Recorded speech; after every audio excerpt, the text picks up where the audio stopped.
Albania, a land of rugged mountains, ancient history, and a unique tapestry of faith.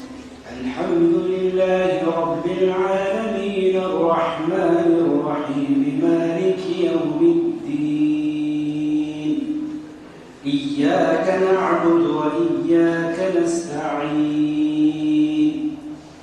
اهدنا الصراط المستقيم صراط الذين أنعمت عليهم غير المغضوب عليهم ولا الضالين.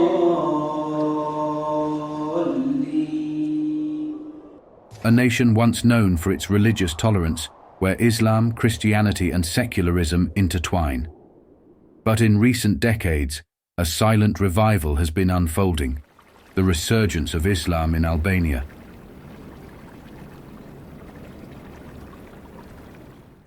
Islam arrived in Albania in the 15th century, brought by the expanding Ottoman Empire. Over the centuries, Albanians gradually embraced the faith, with many finding solace in Sufism and the Bektashi order, a mystical branch of Islam. Bektaşilik, senkretik, batıni bir tasavvufi yapıdır diyebiliriz. Kendine mahsus anlayışları var. Tasavvuftan etkilenmiştir. İslam öncesi dinlerden etkilenmiştir. İslam'ı din olarak benimsemiştir. Ancak benimsediği bu dine sufi bir boyut katmıştır. İslam'la önceki inançları harmanlamış, bir araya getirmiş, yoğurmuş ve Bektaşilik adıyla anılan bir tablo ortaya çıkmış. By the 19th century, the majority of Albanians identified as Muslim. Unlike other Ottoman provinces, Albania had a unique religious dynamic. While Sunni Islam was dominant, the Bektashi Sufi order played a crucial role in shaping Albanian religious identity, emphasizing tolerance and spiritual introspection. But in the 20th century, Albania's faith took an abrupt turn. Under the communist regime of Enver Hoxha, Albania became the world's first atheist state in 1967. All forms of religious practice were banned, mosques and churches destroyed, imams and priests imprisoned. For decades, faith was driven underground. Many Albanians prayed in secret, risking imprisonment or even execution. Faith became an act of defiance. What happens is the communists didn't come into power during 1967. They came into power in 1946. During this time, they still allowed Albanians to practice any kind of religion that they wanted. And they decided in 1967 to destroy every single church, every single mosque. Albanians was not allowed to practice no Islam, no religion whatsoever, not only Islam. During communist time, Albanians used to work in field for the government, and they will literally send spies. Whoever will pray, whoever will fast, they will tell the government, and they will get punished. Now, whoever used to fast during Ramadan, they used to find out like this, they will send a spy in a village. So whoever will have the light on, they will know that somebody in this house is, the entire family or a family member is practicing and they fasting and they woken up to eat suhoor. They will get punished. Albanians during that time used to pray, and they used to stay in mosque, in church, and they used to ask God for things, right? But the communists, they said to them that it's not God what gives you, but it's work, so you have to work hard. With the fall of communism in 1991, religious freedom was restored. Islam, like other faiths, re-emerged. But unlike in the past, a new chapter began, one shaped by globalization, cultural identity, and foreign influence. Many young Albanians, raised in secular households, are now rediscovering Islam. Majority of Muslim population, right, we're not practicing. So most of the people, they know the concept of halal only by not eating pig or not eating alcohol, but they don't know all the conditions of halal. Okay. So most of the food isn't halal. You should know the practicing Muslim should follow the specific brands. So if you go to supermarket, you should read the labels and stuff because most of them are not allowed. Okay. Even if in restaurants, you have to ask them because most. And sometimes they'll tell you it's halal just by being chicken.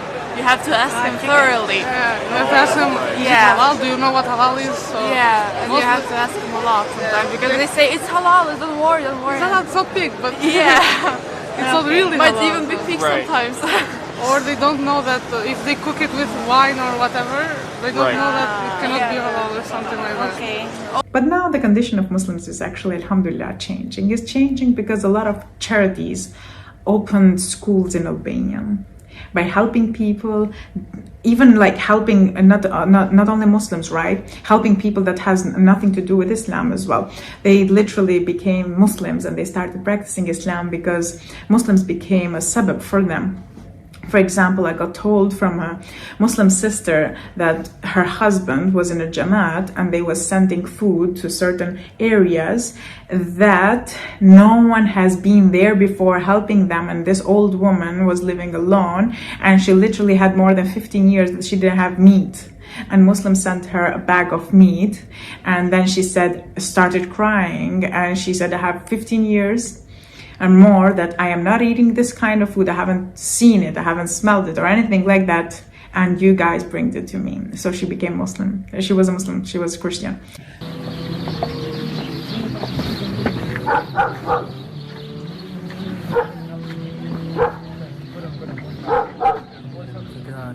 Respected viewers, here we are standing, in the house of, next to us there are orphans, and we just heard, from the guardians that they walk 1 hour to madrasa and 1 hour to come back. They're living in abject poverty. As you can see around, there's hardly anything in this house. And through the efforts of the Al-Imdad Foundation and Al-Rahma, Mercy, mashallah, they are providing hampers, to the family that is living. We had visited another family a few moments ago where there were 9 orphans living in one house. And here you can see these 3 orphans that are standing next to us. May Allah Tabarak wa Ta'ala grant us the tawfiq and the ability that we appreciate the bounties that Allah has showered upon us. Assalamu alaikum wa rahmatullahi wa barakatuh. This is Masjid Al-Rahma here in Elbasan, Albania. This masjid was constructed courtesy of Rahma Mercy Mission from the UK, headed by Maulana Khalil Sab. I had the honor and privilege of delivering the pre-Jummah talk, and Sheikh Jamal, the famous Imam of this area, did the translation. Muhammad Mutala Sab did the khutbah and salah. Really amazing. Speaking to a congregation whose language you don't understand, but you can see from their faces, they radiate warmth, they radiate hospitality, and they radiate appreciation. And I think this can only be the power of the kalima la ilaha illallah Muhammadur Rasulullah sallallahu alaihi wasallam. Some turn to it as a spiritual anchor, while others see it as a return to their roots. There is also influence from Middle Eastern countries, funding mosques and religious education. According to recent studies, around 58% of Albanians identify as Muslim, predominantly Sunni and Bektashi. However, religious observance varies. Many are cultural Muslims, while a growing number practice actively. Surveys also show that Islam is seeing a steady rise, especially among younger generations. Data suggests that interest in Islamic education has increased, with more Albanians seeking to learn about their religious heritage. Albania remains a deeply secular state, and debates over religious expression, foreign funding and radicalization concerns persist. While the majority of Albanian Muslims practice a moderate form of Islam, the influence of external religious ideologies has sparked concerns among policymakers. However, for most Albanians, faith is about personal choice, tolerance, and national unity.